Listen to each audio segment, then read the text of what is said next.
It was only a matter of hours after the first plane hit the World Trade Center on 9/11 that we were told who to blame. I hope we do not compound this tragedy by reaching out to make accusations before the FBI and the CIA inform us of what happened. That is exactly what happened, of course, after the Oklahoma City bombing. The highest degree of probability associated with this attack, which had remarkable coordination and logistical sophistication, would be Osama bin Laden's Al-Qaeda group. In the studio. Oh, here we go. Ken is an international terrorism expert. Ken, good morning to you. Good afternoon to you, excuse me. How are you, Matt? I'm fine, thank you. When you hear the U.S. officials saying they are already looking in the direction of Osama bin Laden, do you think they're looking in the right place? I think so. Matt, I mean, the sophistication of this attack, the fact that it was elaborately planned. You know, senior U.S. intelligence officials, or one senior U.S. intelligence official, says now that the U.S. is 90% certain that bin Laden was responsible for today's attack. Would you concur with that conclusion?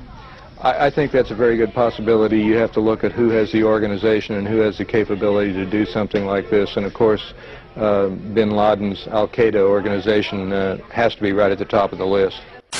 Right now, suspicion focuses on Osama bin Laden, but first things first. The FBI is combing the wreckage for evidence, and all U.S. military bases and embassies are at the highest state of alert.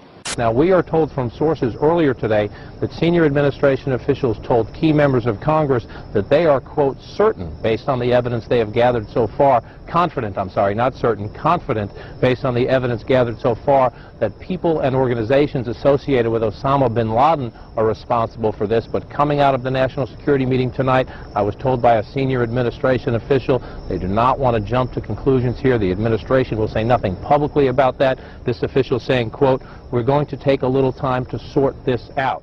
So the president being briefed. Many of us in the Western world knew little or nothing about Osama bin Laden and his shadowy Al-Qaeda terrorist network before watching the tragedy of September 11th, 2001 unfold in real time on our television screens. Some had heard bin Laden's name before in connection with the financing of high-profile terrorist incidents, like the 1998 U.S. Embassy bombings in Africa, or the bombing of the USS Cole in 2000. But a more detailed understanding of this man, his background, and the network of Islamist jihadists we are told he is directing, remains largely the purview of South Asian scholars, counterterrorism experts, and government officials. Understandably, in the days and weeks following those horrific events, a traumatized public turned to these experts to make sense of what they had just witnessed. Very soon, a narrative began to emerge, one that seemed to explain what had happened and what it meant for the future of a world that, we were told, had changed forever. Tell us a bit about Osama bin Laden, what sort of resources in manpower and money he's got and what he's trying to achieve. What is Osama bin Laden? Is he a politician? Is he a warrior? Is he a preacher? A little of all? A little of all, I think, sir. He's a millionaire Saudi businessman believed to be living in exile in Afghanistan. He controls and finances Al-Qaeda, an umbrella network of Islamic militants. He is a very soft-spoken man, a man of eloquence. And he's vowed to destroy the United States. His network supports terrorists in Afghanistan, Bosnia, Chechnya, Somalia, Yemen, and Kosovo.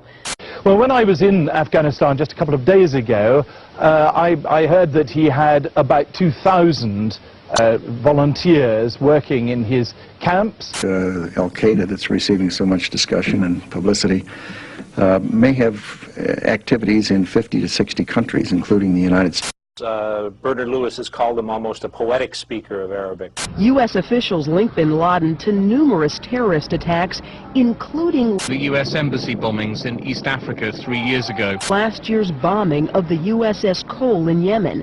One of the Millennium bombing plots. The last attack on the World Trade Center 8 years ago.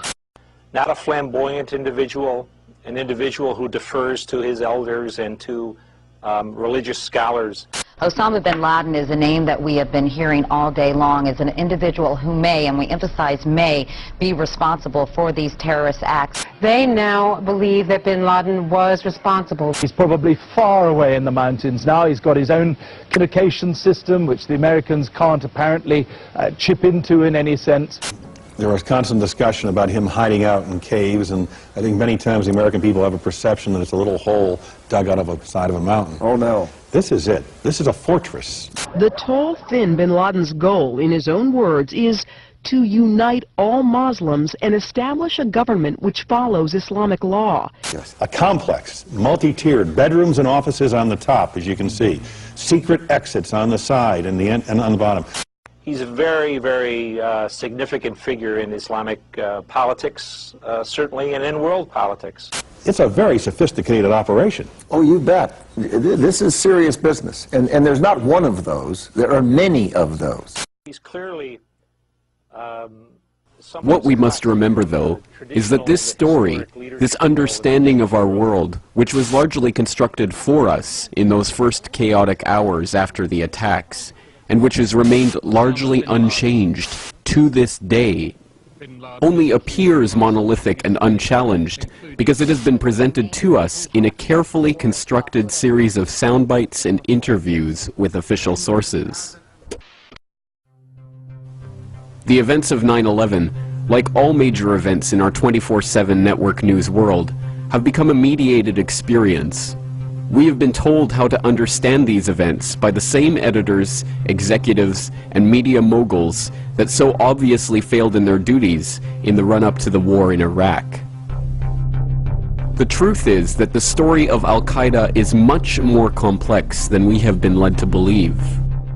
That Osama bin Laden is at best the dupe of Western intelligence forces and likely their collaborator. That he may in fact have died shortly after 9/11. And that his all-pervasive Al-Qaeda organization, with its alleged link to seemingly every terrorist incident in the world today, is in fact a media creation, a childlike simplification of a complex web of organizations led and populated by double agents and fictitious characters. The truth is that Al-Qaeda, as we have been led to understand it, does not exist. This documentary is the story of those pieces of information that call into question and ultimately destroy the Al-Qaeda myth. After all, for anyone who still believes that the government could tell no lie about a subject as important as this, we should remember that not even the Bush administration blames Osama bin Laden for the attacks of 9/11.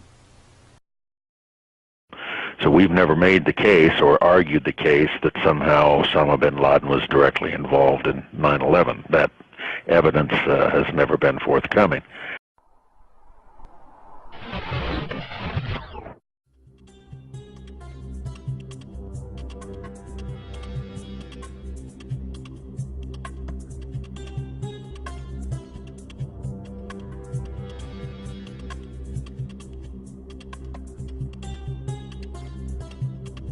This is Zbigniew Brzezinski. He was National Security Advisor to Jimmy Carter. He is currently a top foreign policy advisor to Barack Obama. He has proven to be an outstanding friend and somebody who I've learned an immense amount from. And in 1979, he supervised a covert American intelligence operation to fund and train the Afghan Mujahideen that would form the base of Al-Qaeda. U.S. National Security Advisor Brzezinski flew to Pakistan to set about rallying resistance. He wanted to arm the Mujahideen without revealing America's role. On the Afghan border near the Khyber Pass, he urged the soldiers of God to redouble their efforts. We know of their deep belief in God, and we are confident that their struggle will succeed. You know, that land over there is yours. You'll go back to it one day, because your fight will prevail and you'll have your homes and your mosques back again, because your cause is right and God is on your side.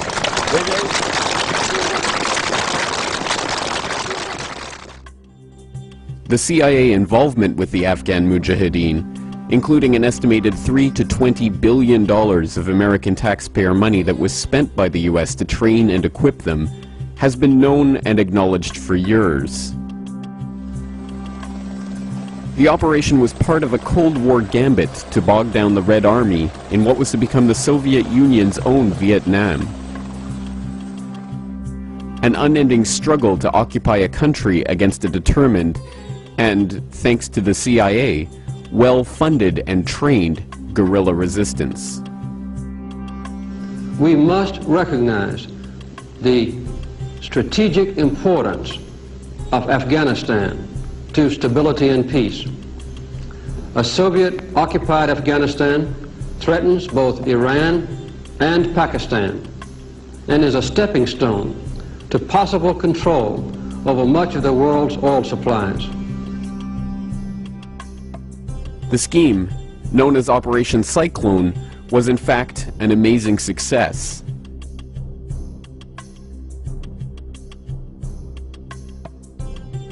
The years of guerrilla fighting and thousands of deaths demoralized the Red Army, drained the resources of an already overstrained CCCP, and emboldened citizens in other Soviet satellites to throw off the yoke of communist repression. The Red Army retreated from Afghanistan in 1989, and the Soviet Union fell shortly thereafter. What is hardly ever acknowledged, however, is that the CIA involvement with the Mujahideen did not start after the Soviets entered Afghanistan, but before the invasion took place. This startling admission came directly from Brzezinski himself, who stated in a 1998 interview with a French periodical, "According to the official version of history, CIA aid to the Mujahideen began during 1980, that is to say, after the Soviet Army invaded Afghanistan, 24th of December 1979. But the reality, secretly guarded until now, is completely otherwise. Indeed, it was July 3rd, 1979, that President Carter signed the first directive for secret aid to the opponents of the pro-Soviet regime in Kabul. And that very day, I wrote a note to the President in which I explained to him that in my opinion this aid was going to induce a Soviet military intervention." This is an important point. What it means is that the CIA did not merely take a pre-existing movement of freedom fighters and aid them in their fight against the Soviets. What it means is that Western intelligence actively recruited Islamist extremists for the express purpose of provocateuring the Soviets into invading. By Brzezinski's own admission, if these Mujahideen had not been fostered by the CIA, the Soviets may never have invaded Afghanistan in the first place. In a very real sense, then, Brzezinski and the US government fostered an extremist element of militant Islamists and helped form them into an effective fighting force.